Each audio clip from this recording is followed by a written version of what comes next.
안녕하세요. 저는 40 중반이고요. 서울에 사는 사람입니다. 저는 올해로 결혼 13년 차인데요.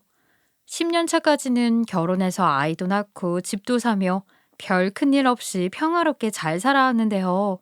왜 어른들이 집안에 사람 잘 들여야지, 안 그러면 집안도 망한다고 하잖아요. 저희 시댁도 사람을 잘못 들여 큰일을 당한 적이 있거든요. 저희가 결혼 10년 차 때 그 해에 서방님이 결혼해서 동서가 들어왔는데요. 참 이상한 사람이더라고요. 정말 많은 일들이 있었는데 동서 때문에 시댁 식구들이 당했던 이야기를 하려고 합니다. 서방님은 남편보다 2살이 어린데 3년 전에 결혼했었어요. 거의 40이 다 돼서 결혼을 했죠. 결혼을 왜 늦게 했냐면 서방님은 어렸을 적부터 공부를 아주 잘했었어요. 그래서 의대를 갖고 레지던트 끝날 때까지 일만 했어요. 그러다 전문의 따고 갑자기 스파크가 튀었는지 연애를 했고 정말 몇 개월이 지나지 않아서 바로 결혼을 했습니다. 그래서 우리 모두 속도 위반을 한 줄 알았는데 그건 또 아니더라고요. 정말 사랑해서 결혼한 것 같았어요. 동서의 직업은 교수였어요. 제가 결혼 전에 동서를 많이 보진 않았지만 상견례 때나 집에 인사하러 올 때 몇 번 만났었거든요. 그때 느낀 건 자기 애가 많이 뛰어난 사람이었다는 거였어요. 자신의 집안, 자신의 직업, 자신이 걸어온 삶을 아주 자랑스럽게 여기는 사람이었죠. 자신이 가진 것들을 쫙 말하면서 어깨를 으쓱 하는데 그 당시엔 별로 궁금하지 않은데 왜 저런 말을 할까 싶었거든요. 그 이유를 나중에 알게 되었어요. 자랑을 하면서 곧 듣는 사람을 무시하고 있다는 걸요. 서방님은 결혼 후 어느 순간부터 가족 모임을 할 때마다 일이 바쁘다며 오지 않았어요. 그런데 당연히 동서도 안 올 줄 알았는데 동서는 계속 혼자 오더라고요. 그리고 처음에는 안 그랬는데 서방님이 없어서 그런 건지 아니면 원래 본 성격이 나오는 건지 동서는 계속 버릇없게 굴더라고요. 사사건건 무시하고 자기 말만 맞다 해요. 틀려도 절대 굴하지 않고요. 한 가지 예로 제가 시댁에서 저희 아이 받아쓰기 봐주고 있었는데요. 시간이 금세 지나가 버렸습니다. 봐봐, 금세는 어이야. 금시에라는 단어를 줄여서 금세가 되는 거야. 형님, 무슨 헛소리세요? 금세는 아이죠. 금세. 잘 알고 말하시는 거예요. 애한테 가르칠 땐 좀 찾아보고 제대로 알고 가르치세요. 동서 무슨 소리야. 금세는 어이야 어이. 동서가 헷갈렸나 보네. 자 봐봐. 사전에도 금세는 어이 맞지? 그러든 말든 전 상관없네요. 본인 아이니 부모가 잘 가르쳐야죠. 그쵸? 동서의 말투가 계속 신경 쓰이고 기분 나쁘기도 했어요. 막 그냥 싸워볼까도 싶었지만 저는 새 가족이 된 동서와 맞춰가는 단계라고 생각했어요. 그리고 동서는 돈이 많은 집안이라 결혼할 때 해온 것도 많고 저한테까지도 비싼 예단을 했거든요. 그런 것도 언급하면서 시댁 식구들을 완전히 무시하더라고요. 어머님, 제가 그때 예단으로 해온 이불은 왜 안 덮으시고 이런 먼지 많고 무거운 이불 덮으시는 거예요? 그질그질하게 그런 거 좀 아끼지 마시고 쓰세요. 하긴 쉽게 살 수 있는 금액이 아니긴 하죠. 그래도 이런 건 이제 버리세요. 그까짓 이불이 뭐라고. 아니 그걸 자꾸 이고 사세요. 내가 그거 아껴서 안 쓰는 게 아니고 이거 너희 결혼하기 전달에 산 거야. 새 거를 뭐하러 버리니? 이거 쓰고 쓸 거니까 걱정하지 말아라. 동서, 때가 되면 다 사용할 거야. 그러지 말고 이것 좀 먹어봐. 김치가 맛있게 익었어. 싸줄게. 가져가. 형님, 저 이런 거 냄새 잘 못 맡아요. 어우, 토할 것 같으니까 저리 치워요. 냄새가 너무 역해요. 제가 결혼할 때 형님께 1,000만 원이나 넘는 가방을 왜 드렸겠어요? 전 이런 사람 아니라는 걸 알려드리려고 그런 거예요. 이런 건 형님이나 드세요. 당황스러웠어요. 어쩜 말을 저렇게 내뱉을까? 비싼 예단을 해온 건 자신이 급이 달라서니까 자신의 특별 대우 해달라는 식으로 들렸어요. 저는 그런 예단 바란 적도 없는데 너무 황당했죠. 그날은 시어머님 생신이어서 다 모인 자리였는데 지속적으로 시어머님을 무시하는 말을 하더라고요. 그래서 제가 요목조목 따져서 알려줬거든요. 그런데 동서가 갑자기 흥분하면서 제 뺨을 때리더라고요. 야, 네가 나보다 돈 많아? 나보다 직업 좋아? 어디 거지 같은 년이 훈계질이야. 뺨을 맞고 너무 당황스러워서 저도 얼어버렸어요. 그 모습을 남편도 다 보고 있었거든요. 저는 남편을 보았어요. 남편도 좀 놀란 눈치였죠. 어머 여보, 봤지? 지금 동서가 내 뺨 친 거 봤지? 나 가만히 안 있어? 내 인연을 그냥? 저에게 무례하게 대하는 사람인데 저도 예의 차리며 대할 필요 없잖아요. 이판사판이라는 생각에 동서의 머리채를 잡으려고 다가가려고 하는 순간 남편이 몸을 던져 저를 막더라고요. 당신이 맞을 짓을 했겠지. 아무렴. 학벌 짧은 당신보다 교수인 재수 씨가 더 똑똑하잖아. 아니, 당신 지금 무슨 소리 하는 거야? 당신 지금 내 편이야? 저 미친년 편이야? 그건 두 분이 알아서 싸우시고 저는 그냥 들어가 볼게요. 당신 비켜. 야, 너 어디가? 저년 내가 오늘 그냥 안 보내? 야, 너 일로 와. 일로 오라고. 동서는 가방을 들고 시어머님께 인사하고 황급히 나가더라고요. 애들한테 이런 모습을 보일 수 없어서 애들이 볼 때 아무 일 없는 척을 했어요. 그리고 남편을 노려보았죠. 제 눈을 피하는 남편을 보니 본인이 무얼 잘못한지 아는 것 같습니다. 저도 조건으로 치면 빠지는 편은 아니에요. 저도 서울에 있는 유명한 대학교를 나왔고요. 졸업 후 그 어렵다는 대기업에 취직해서 다니다가 남편을 만나 결혼했어요. 회사도 그만둔 게 아니라 휴직 중이었고요. 친정도 못 사는 편도 아니고 그냥 평범한 수준이었죠. 남편도 저랑 비슷한 조건이었어요. 우린 정말 애 낳고 남들과 비슷하게 평범하게 잘 살고 있는 사람들이었어요. 그런데 동서가 들어오고 집안 분위기가 확 바뀌게 된 것입니다. 시댁 쪽 가족 모임은 별로 많지 않거든요. 아버님도 둘째라 제사가 없고 그저 1년에 시부모님 2분 생신과 2번의 명절 그리고 김장할 때만 만나면 돼요. 시부모님은 서울 변두리에 시부모님끼리 사시고 저희도 시부모님 인근에서 저희끼리 살고 있고요. 동선에는 강남이라 시댁과 좀 떨어진 동네였어요.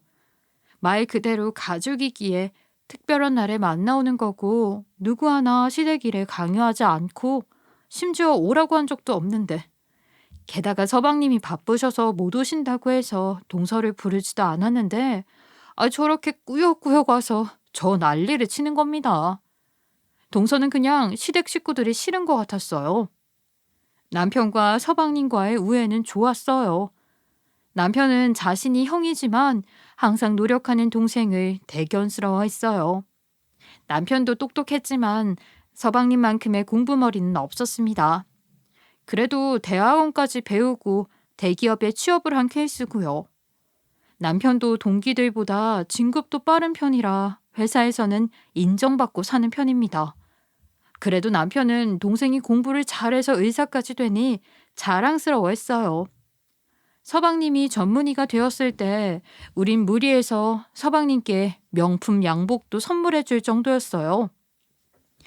형, 이거 비싼 거 아니야? 나 이런 옷 필요 없어. 그냥 사주고 싶으면 평범한 양복점 가서 사줘. 이건 너무 비싸. 사람은 말이야, 자리에 맞게 옷을 입어야 해. 너 이제 학생들도 가르칠 거고 상류 사람들도 만날 건데. 그때 후줄근하게 입고 가면 그건 부모님 욕 보이는 거야. 내가 처음 주는 선물이다. 번듯한 거 해주고 싶었어. 형도 이 정도는 벌어. 그러니까 잔말 말고 잘 입고 다녀. 내가 뭐 별건가? 교수가 뭐 별거야? 아무튼 고마워 형. 내가 이 옷 입고 좋은 의사가 되어서 좋은 영향을 주는 사람이 될게. 잘 입을게 정말.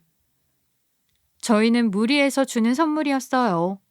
정말 엄두도 못 내는 가격에 옷을 맞춰주었지요. 그때까지만 해도 우애가 깊었고 서방님도 우리 남편을 형으로서 존경했습니다. 그런 서방님이 결혼한 후부터 집안 분위기가 다 달라진 거예요. 서방님은 결혼 후 3개월이 지나자 가족 행사에 일체 참석을 안 하시고 동서만 오는 거예요. 오지 않아도 된다 했는데 항상 시댁에 스스로 와서 툴툴거렸어요. 아우, 집에 왜 이렇게 어두워요? 어머님 청소는 하고 사시는 거예요? 이렇게 살 거면 도우미를 쓰시지.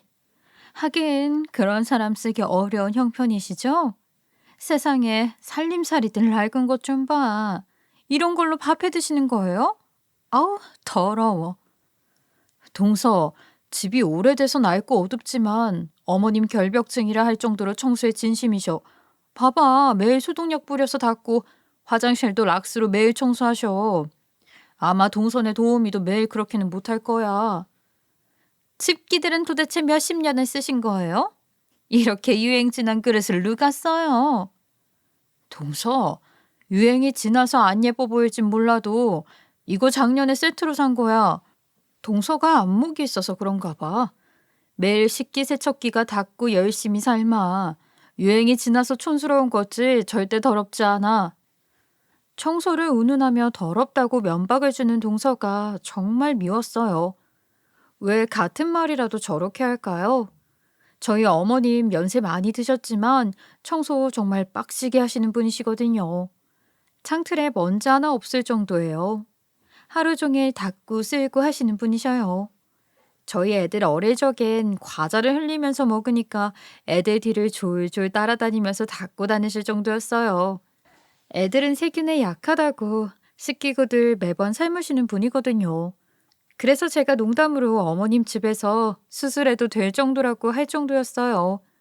정말 쓸고 닦아서 먼지 하나가 보이지 않는 집입니다. 전혀 더러운 집 아니에요.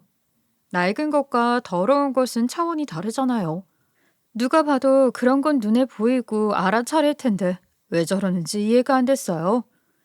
시댁은 제사가 없어서 명절에는 정말 수월했어요. 그래도 명절이니 분위기를 즐기게 전과 잡채 같은 명절 음식 다 같이 만들긴 하거든요. 그런데 동서랑 같이 온 가족이 먹을 음식 만들었는데 상 다 차려놓고 안 먹는 거예요. 게다가 샐러드 같은 걸 쌓아서 따로 먹었더랬죠. 동서, 같이 만든 음식 안 먹어? 맛있는데? 아, 저는 그런 음식 못 먹겠어요. 저 신경 쓰지 말고 많이들 드세요. 동서, 왜 이런 음식 안 좋아해? 기름져서 그런가? 그래도 같이 만들었는데 한번 먹어봐. 명절엔 같이 먹는 맛이지. 이렇게 힘들게 만들어 놓고 안 먹으면 아쉽지. 사서 먹는 것보다 훨씬 맛있어. 아니요. 저는 더러운 거 비위상해서 못 먹는다고요. 아, 보기만 해도 질리네요. 어우, 토할 것 같으니까 저리 치워요. 아니, 동서, 우리가 못 먹을 음식 만들었어? 같이 음식 만드는 과정 다 지켜봤는데 말이 좀 심하지 않아? 사람 관점의 차이인가 보죠. 형님이나 많이 드세요. 저희가 못 먹을 음식을 만들었나요? 저희가 더러운 음식을 먹나요? 자기는 뭐 다른 세계의 사람들이고 우리는 하찮은 사람들로 대하는데 정말 화가 나더라고요. 말이라는 게 아다르고 어다르잖아요. 말에 조심이 전혀 없는 동서에게 화가 날 때가 한두 번이 아니었어요. 정말 맘 같아서는 소리 지르며 싸우고 싶었습니다. 애들도 있고 시부모님도 보고 계셔서 참았어요. 누가 봐도 동서는 도가 지나칩니다. 동서는 자기가 가진 게 많아서 그런지 항상 사람들을 돈으로 매수하려고 하는 것 같았어요. 시댁에 오면 제일 먼저 하는 게 바로 시부모님께 돈을 드리는 겁니다. 어머님, 자 여기요. 이 돈으로 옷 좀 사 입으세요. 다니면 그거 다 자식들 욕먹이는 거예요. 아이, 그러니? 아이, 내가 행색이 그렇게 안 좋아? 미안해. 내가 내일 시장에 가서 옷 사 입을게. 아니요. 시장 말고 백화점을 가세요. 왜 매번 시장 옷을 입으세요? 백화점에서 살 정도로 충분히 돈을 넣었으니까 꼭 백화점 가서 사입으세요. 어디 거지 같은 옷 사입지 마시고요. 그래, 알았어. 내가 내일 꼭 백화점 가서 사입을게. 미안하다. 내가 안목이 없어서. 아버님은 이 돈으로 좋은 미용실 가서 이발도 좀 하세요. 동네 이용원 가셨죠? 그런데 다니지 마세요. 헤어스타일이 얼마나 인상을 좌우하는데요. 제 아는 사람이 볼까 봐 무서워요. 아, 여기 이용원도 잘해. 뭐하러 비싼 미용실을 가? 우리 동네 사람들은 다 이용원에 가. 거기가 싸고 잘한다. 아버님, 며느리가 어떤 집안의 사람인데 그러고 다니세요? 제발 제 체면도 좀 생각해 주세요. 제가 이렇게 부탁할게요. 좀 가꾸고 사세요. 아이, 그래, 알았다. 내가 내일은 미용실에 가서 머리하고 올게. 옷도 사입고. 그럼 됐지? 아이, 저희 시부모님이 무슨 거지인가요? 무슨 말을 저런 식으로 할까요? 행색이 뭐 어떻다고 저렇게 대할까요? 저희 시부모님 정말 평범함 그 자체입니다. 동서가 보기엔 부끄러울지도 몰라도 제가 보기에는 전혀 그렇지 않거든요. 사람이 깔끔하게 하고 다니면 됐죠. 아이, 뭘 그렇게 부티나게 하고 살아야 하는지. 동서 말대로 추구하는 삶이 다른 건데 뭐 그렇게 창피한 줄 모르겠어요. 그럴 거면 돈도 많고 부티나게 사는 그런 집 사람이랑 결혼하지. 왜 이런 평범한 집안과 결혼해서 서로 힘들게 할까요? 순하디 순한 우리 어머님은 돈 많고 학벌 좋고 집안 좋은 며느리가 세게 말하니 꼼짝도 못하고 미안하다고 하는데 그걸 보고 있는 저도 화가 나더라고요. 왜 이렇게 시댁을 무시하고 강요하는지 정말 이해가 안 됐어요. 정말 눈엣 가시입니다. 그리고 일이 터진 그날은 시어머님 생신이었어요. 그날도 서방님은 바쁘신지 참석할 수 없다 해서 저희 가족과 시부모님만 간단히 호텔 뷔페 가서 저녁 먹고 오려고 했죠. 그런데 그날도 동서가 혼자 오더라고요. 이미 올 때부터 짜증이 많이 나 있는 모습이었어요. 저럴 거면 왜 왔나 싶었죠. 동서를 뺀 모두가 즐거운 마음으로 맛있게 밥을 먹고 시댁으로 가서 간단히 과일만 먹고 가려고 했는데요. 집에 갔으면 싶은 동서가 시댁까지 따라오며 그날따라 유난히 예민하게 행동하더라고요. 형님, 이 과일 어디서 사온 거예요? 또 시장에서 사오셨죠? 딱 봐도 별로 좋지도 않은데 이걸 먹으라고 사오신 거예요? 동서, 집에 안 가? 그리고 이 과일 동서가 그렇게 좋아하는 땡땡 백화점 식품관에서 사온 거야. 최상급만 골라서 담아주셨는데 동서는 과일이 잘 익은 것과 상한 것을 구별 못하나 봐.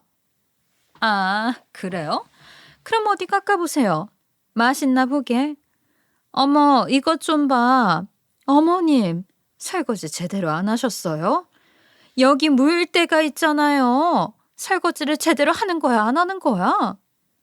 동서는 일부러 어머님 들으라고 하는 것 같았어요. 뭐 하나 흠을 잡고 물고 늘어지고 싶은 사람처럼 보였죠. 살림에 대해 하나도 모르면서 계속 알지도 못하는 말을 하니 얄밉더라고요. 참는 데에도 한계가 있는 법이잖아요. 저도 더 이상 참을 수 없어서 살림살이 어떻게 관리해야 하는지 요목조목 따졌죠. 동서, 그건 물때가 아니라 물자국이라고 하는 거야. 스테인레스는 설거지하고 물자국이 남을 수 있어. 이런 물자국 없애려면 마지막 헹굴 때 식초 넣어서 하면 되는데 아유, 가족끼리 먹는 주방인데 그럴 필요까지는 없잖아. 아휴, 집꼴은 왜 이래? 도대체 정리라는 걸 모르셔. 어둡고 어수선하고 다 마음에 안 들어? 어머님, 이런 집에서 어떻게 사시는 거예요? 이거 다 버릴게요. 지저분하게 이게 다 뭐람? 동서는 조리대 위에 잘 올려있는 어머님 아버님 매일 드시는 약들을 쓰레기통에 버리려고 하는 겁니다. 어머님은 당뇨가 있으시고 아버님은 혈압이 높으셔서 매일 드시는 약들이 있거든요. 병원 갈 때마다 제가 같이 가서 처방받아온 약들인데 그걸 동서가 지저분해 보인다며 마음대로 버리려고 하는 겁니다. 뭘 버려도 되는지 안 되는지에 대한 개념이 없어요. 어머, 동서. 그거 어머님, 아버님 매일 드시는 약들이라 거기에 놔둔 건데 왜 그러는 거야? 그리고 여긴 왜 온 거야? 어머님 생신 축하해 주러 온 거야? 어머님 살림 트집 잡으려고 온 거야? 아무도 동서 여기 오라고 부른 적도 없고 반기는 사람도 없으니까 이쯤 하고 그만 돌아가. 아이, 괜히 시비 걸어서 기분 잡치게 하지 말고. 어머, 뭐라고요? 형님, 제가 형님이라고 부르고 존댓말 해주니까 존대해주는 거 같지? 감히 어디서 누구한테 지랄이야? 동서는 갑자기 좀 심하게 흥분을 하더니 발광을 하더라고요. 그리고 손을 높게 올려 제 뺨을 올렸습니다. 저는 그대로 풀파워로 맞고 쓰러졌어요. 너무 어이가 없어서 황당해하고 있는데 한마디를 더 하더라고요. 싸가지 없는 년이 어디다 대고. 야, 네가 나보다 돈 많아? 나보다 직업이 좋아? 어디 거지 같은 게 훈계질이야. 네가 나이가 많으면 다야? 네가 내 남편 형이랑 결혼해서 살면 다냐고. 너 정신 안 차려? 내가 누군지 알고. 앞으로 말 한마디 뻥끗 못하게 입을 확 그냥 깨맬까 보다. 동서의 이런 모습은 처음 봤습니다. 난폭에 폭언까지. 저는 정말 기가 막혀 흥분이 가라앉질 않았어요. 그런데 저와 동서의 그런 모습을 남편도 다 보고 있었거든요. 저는 일어나서 남편을 보았어요. 남편은 많이 놀란 눈치였어요. 여보, 봤지? 지금 동서가 내 뺨 올린 거 봤지? 나 가만히 안 있어. 이걸 그냥? 이판사판이라는 생각에 동서의 머리채를 잡으려고 하는 순간 남편이 몸을 던져 저를 막더라고요. 아유, 네가 맞을 짓을 했지. 학벌 짧은 너보다 교수인 재수 씨가 더 똑똑하잖아. 당신이 사과해. 그렇게까지 말할 필요는 없었잖아. 안 그래? 당신 지금 무슨 소리를 하는 거야? 내가 당신 와이프야. 당신 와이프가 동서한테 맞았다고. 상황 판단 안 돼? 당신 지금 내 편이야? 저 미친 여자 편이야? 그건 두 분이 알아서 싸우시고요. 전 들어가 볼게요. 동서는 가방을 들고 방에서 저희 아이들과 TV를 보고 계신 시부모님께 인사를 하고 황급히 나갔어요. 동서가 돌아가고 남편을 노려보았죠. 제 눈을 피하는 남편을 보니 본인이 무얼 잘못한지 아는 것 같습니다. 전 아무리 생각해도 제가 잘못한 게 하나도 없었어요. 오히려 동서가 마주칠 때마다 지속적으로 시댁을 무시하고 시댁 식구들을 자기 하수인처럼 부리는데 제가 거기서 가만히 있으면 바보 아닌가요? 제 할 말 잘했고 그 정도 했으면 충분히 알아들었을 거라고 생각했는데 뺨까지 맞은 겁니다. 너무 억울하고 기가 막혔어요. 당연히 그 모습을 다 지켜보고 있던 제 남편이 동서를 말리고 저를 챙길 줄 알았는데 한술 더 떠서 남편도 동서 편에 드는 상황에서 제가 살 수 있나요? 당신도 미쳤구나. 너 동서랑 뭔 사이니? 지금 이 꼴을 다 보고도 동서 편을 들어? 당신 와이프가 누구야? 제정신 아니지? 나 가만히 안 있을 거야. 당신 없으면 내가 못 살 줄 알아? 당신도 각오해. 그 당시에 남편한테 배신감을 느껴서 이혼할 생각까지 들었던 것 같아요. 남편도 듬직하지 못하니 제가 살 수가 있나요? 남편도 같이 벌 줘야지요. 이대로 이 일을 그냥 넘어가기에는 너무 열받아서 화병에 걸려 제대로 못 살 것 같았어요. 그래서 다음날 병원에 가서 진단서를 끊었고요. 바로 가까운 병원에 가서 동서를 신고했습니다. 그런데 의외의 정보를 알게 되었어요. 동서는 이런 상해 폭행 사건이 한두 번이 아니라는 걸요. 심지어 무슨 일이 벌어졌는지 그 당시에 집행유예 기간이었어요. 경찰이 합의를 하고 처벌 불원서를 제출해주면 동서가 검찰로 송치 안 될 거라네요. 만약 제가 물고 늘어지면 동서는 형 집행이 시작될 거고요. 신고한다고 하니 동서가 경찰서로 달려왔어요. 가족들도 경찰서까지 와서 뺨을 때린 동서를 용서해주고 제게 참으라고 해요.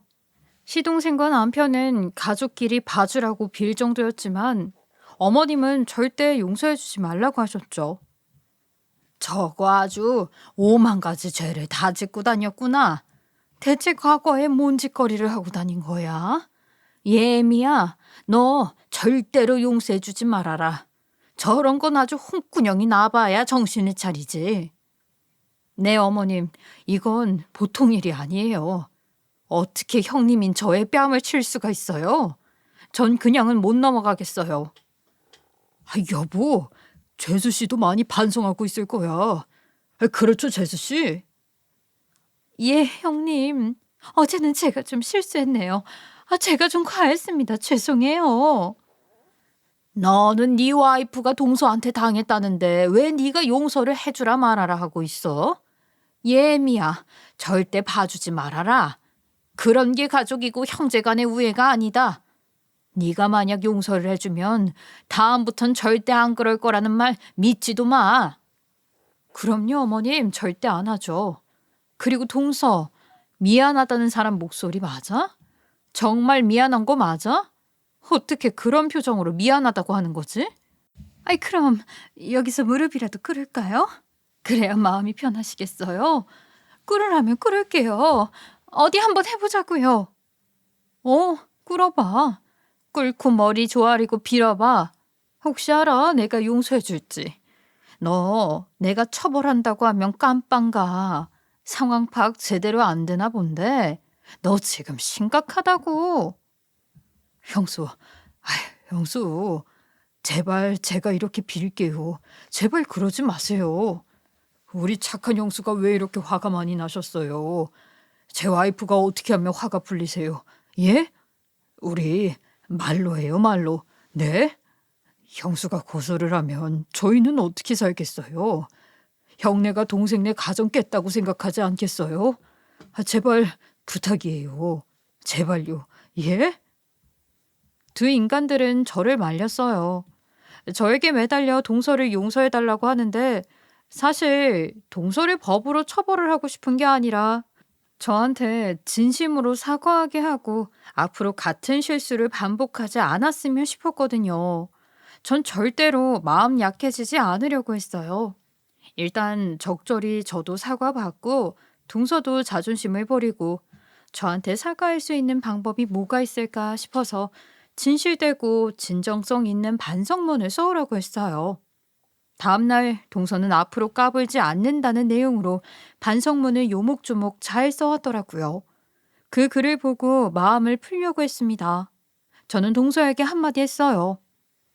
동서, 반성문의 내용처럼 앞으로 꼭 예의를 지켰으면 좋겠고 앞으로 말을 좀 가려서 했으면 좋겠어. 예, 그렇게 하겠습니다, 형님. 제가 그동안 너무 예의 없게 굴어서 죄송합니다. 마치 듣기 싫은 말을 대답해 주는 것처럼 마냥 내내거렸고 비아냥거리는 말투로 말하더라고요. 그때 느꼈죠. 동서는 전혀 반성한 사람이 아니라는 걸요. 순간 반성문을 찍고 싶더라고요. 이 글이 과연 진심일까 싶었어요. 동서? 그 말투 뭐야? 지금 사과하는 사람의 태도 맞아? 나 좀 불쾌해. 처벌 불원서 필요 없구나. 그래서 처벌 불원서 써줄지 말지는 생각해 봐야겠어. 어머, 이게 무슨 어이없는 경우야? 반성문 써온다면 끝난 거잖아요. 왜 말을 반복해요?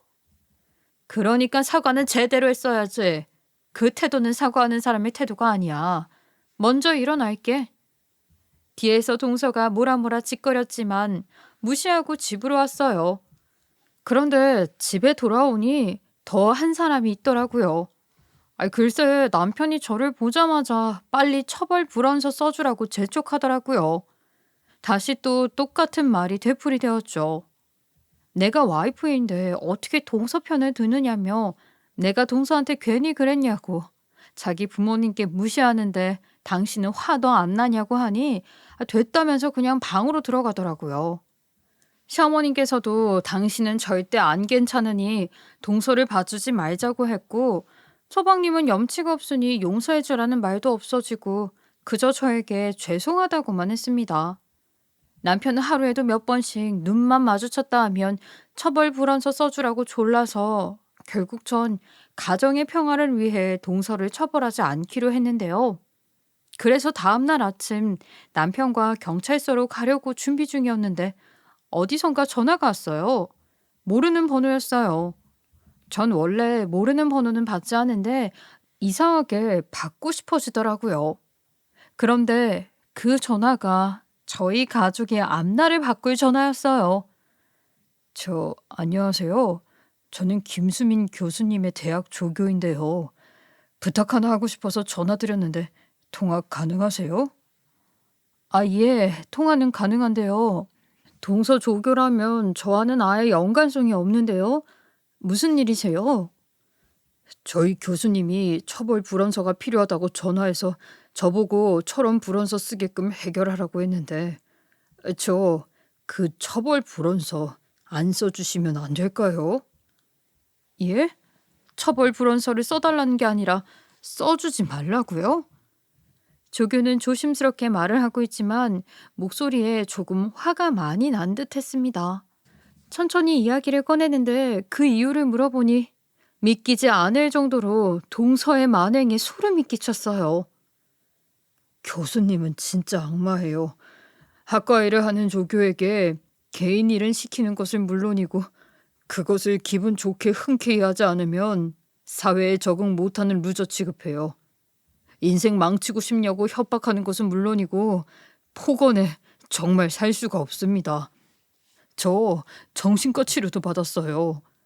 게다가 자기 말에 토를 달면 쓰레기 취급하고 실수라도 하는 날이면 인생 살아갈 가치도 없다는 듯이 얘기해서 자존감을 추락시키죠.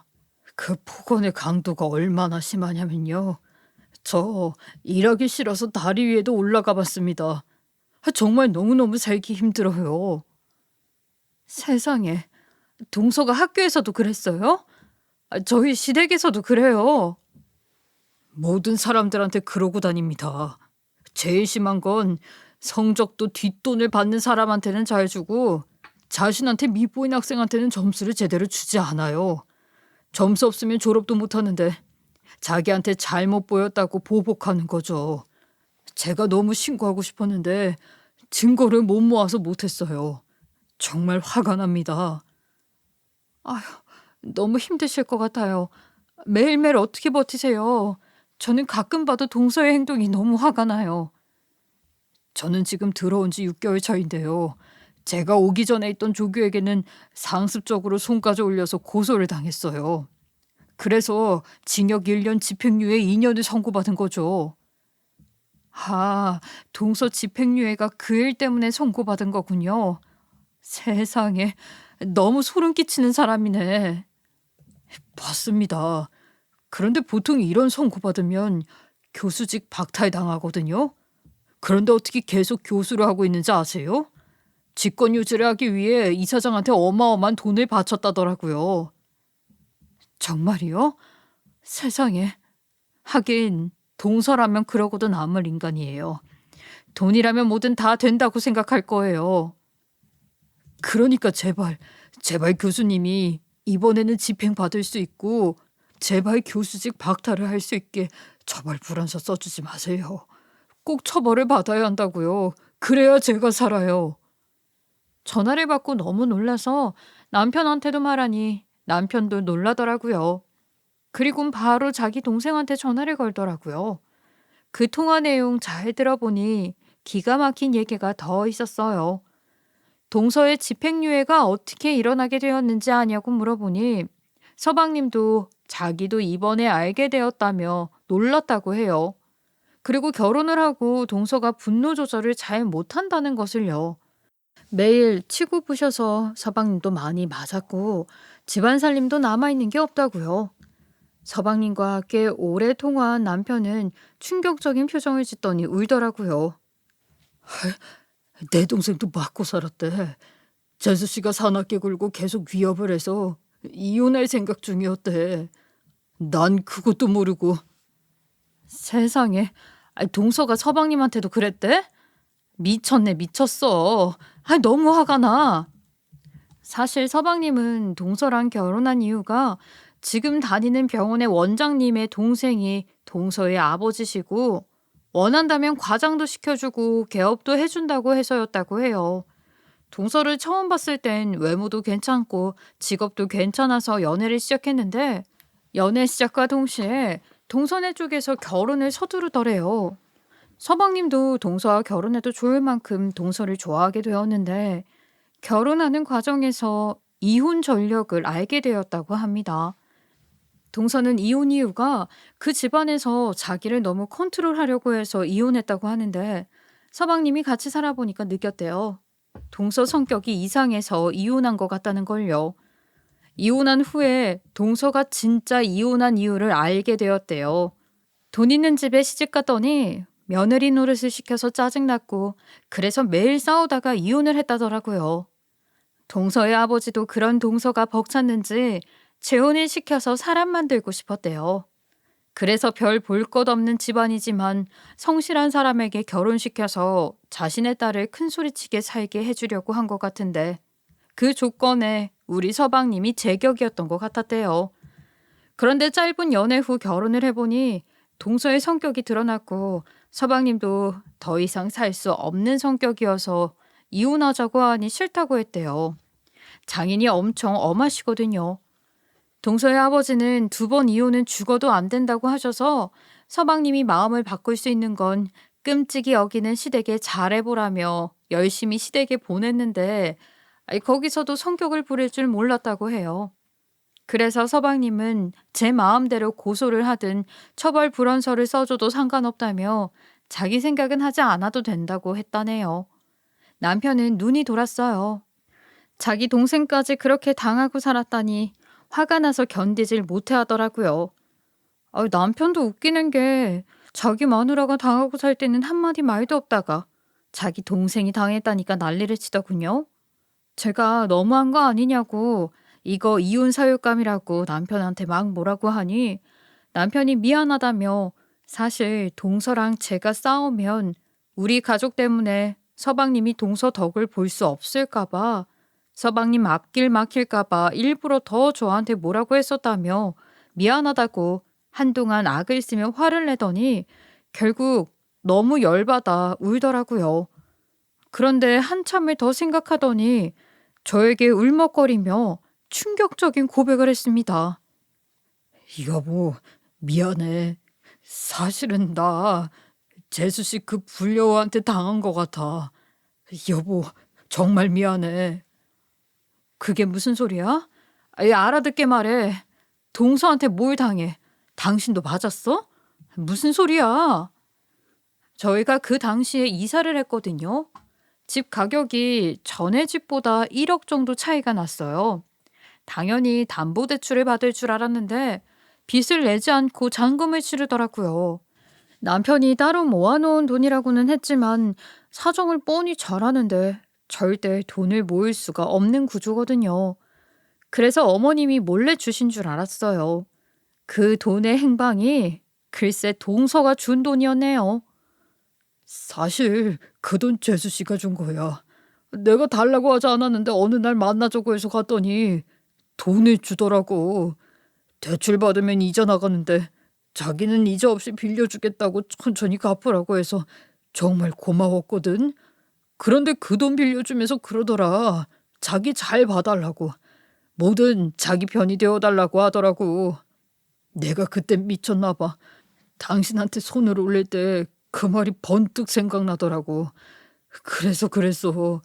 내가 정말 죽을 죄를 졌어. 그래서 그랬어? 돈에 눈이 멀어서 자기 와이프를 그렇게 내팽개쳤구나.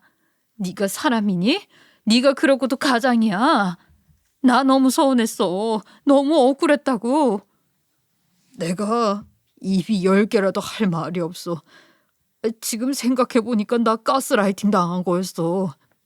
그것이 당신한테 손 올리고 나서 자기도 형 집행이 될 것 같은지 처벌 불원서 써주면 그 돈 안 갚아도 된다며 날 조종했어. 그땐 내 머리가 어떻게 됐었나 봐.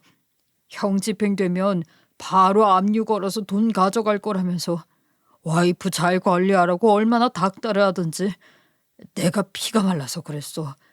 미안해. 너무 미안해, 여보. 그동안 뭐가 우선인지 착각했어. 미안해. 우리 가족이 먼저지 돈이 먼저가 아닌데 정말 미안해. 남편은 저에게 납작 엎드려 무릎 꿇고 빌더라고요. 자신의 경솔함에 깊은 반성을 하며 저에게 진심으로 미안해하고 빌었습니다. 일단 남편 일을 뒤로 제쳐두고 이 동서를 어떻게 할지 고민되었어요. 원래는 용서해 주려고 했는데 이런 일을 다 알게 되었는데 용서해 주고 싶은 마음이 싹 사라졌어요. 그렇게 큰 일이 있었는데 그날 바로 처벌 불원서를 써줄 순 없겠더라고요. 하루 더 생각해 보기로 했습니다. 남편도 충격이 컸는지 며칠간 회사를 쉬기로 했어요. 너무 기가 막힌 일이라 앉아있을 힘도 없더라고요. 저희 부부는 계속 누워 있었습니다. 그런데 수십 번씩 동서가 남편한테 전화하더라고요. 남편이 계속 전화를 받지 않으니 문자가 왔는데 와이프 하나 구워 삼지 못하는 자식이 어떻게 가장이라 할 수 있겠냐며 서방님까지 언급하면서 동생 가정 다 파탄내놓고 네가 그러고도 형이냐며 약점을 후벼 파더라고요. 만약 저희가 동서의 뒷이야기를 몰랐다면 남편은 또 바로 조종당했을 거예요. 이미 동서의 만행을 다 알기에 그 문자를 보고 비웃었어요. 하루가 지났고 다음날 또 아침에 조교에게서 연락이 왔습니다. 학교가 발칵 난리가 났대요. 학생들이 동서의 만행을 참지 못하고 대자보에 써서 올렸고 그래서 학교가 시끄러워졌다고요. 동서는 조교한테까지 자신의 처벌 불원서를 가져오라고 닥달하는데 제발 부탁이라며 고소해달라고 하더라고요. 거기에 한마디를 더 덧붙였습니다. 생각해보세요. 교수님을 고소한 그 조교는 지금 아무것도 못하고 집에서 나오지도 못한대요. 교수님이 이 분야에서 매장시킨다, 눈에 띄면 가만히 안 놔둔다 했거든요. 그것 때문에 불안장애가 생겨서 집 밖으로 나오지도 못한대요. 교수님을 고소까지 한 용감한 사람이었는데 집행을 받지 않고 게다가 계속 교수 생활을 하고 있으니 그분은 얼마나 상심이 클까요? 이게 법인가요? 이게 정의인가요? 제가 들어도 억울해요. 교수님이 여기 있으면 여러 사람들 힘들어요. 제발 마음 강하게 먹고 교수님 처벌받게 도와주세요. 동서의 존재가 여러 사람 힘들게 한다니 어깨가 무거워졌습니다.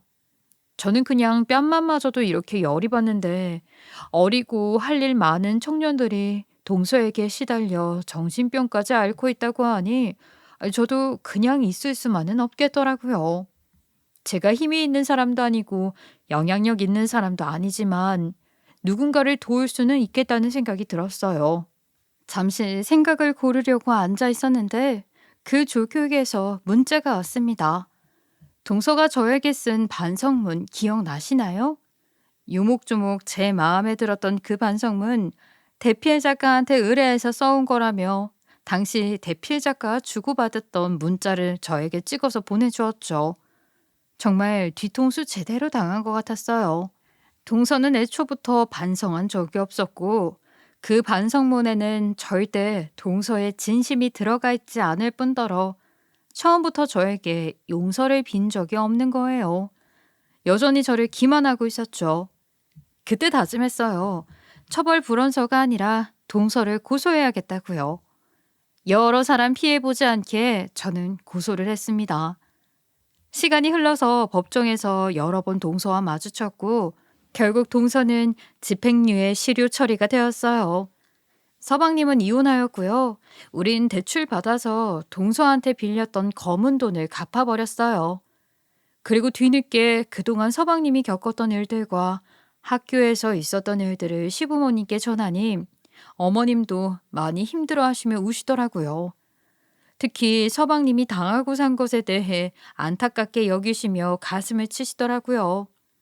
그년한테 욕을 퍼붓고 저주하며 악담이란 악담을 다 퍼부어도 속이 시원해지지 않으셨는지 결혼 때 받은 예단도 모두 그 집 부모한테 던지며 자식 똑바로 키우라며 손가락질 해대고 오셨다고 합니다. 동서가 없으니 다시 시댁은 평화가 찾아왔어요. 하지만 시댁에 모일 때마다 생각이 나더라고요. 동서가 저와 서방님을 때린 것을요. 저의 남편을 돈으로 조정하려던 것도요. 어머님도 저와 같은 마음이셨는지 저희를 만날 때마다 우시는데 가슴 아픈 사건을 떠올리지 않기 위해 그때부터 시댁에 모이지 않고 여행을 가게 되었어요. 미꾸라지 한 마리가 온 웅덩이를 흐려놓는다고 하는데 동서가 평화롭던 시댁을 어지럽히게 하고 모두를 아프게 했어요. 서방님은 이혼 후 절대 재혼은 하지 않을 거라며 앞으로 일만 하고 산다고 하는데 일에 매진하는 모습도 참 안타까운 거 있죠. 언젠가는 모든 걸 다 잊고 덤덤하게 사는 날이 오겠죠. 여러분들은 저희 가족이 겪은 일들을 겪지 않으시길 바라며 항상 조심하시고 이상하다 싶으면 의심부터 해보시라 제 이야기를 용기 내어 해보게 되었습니다. 건강하시고 제 이야기 들어주셔서 감사합니다.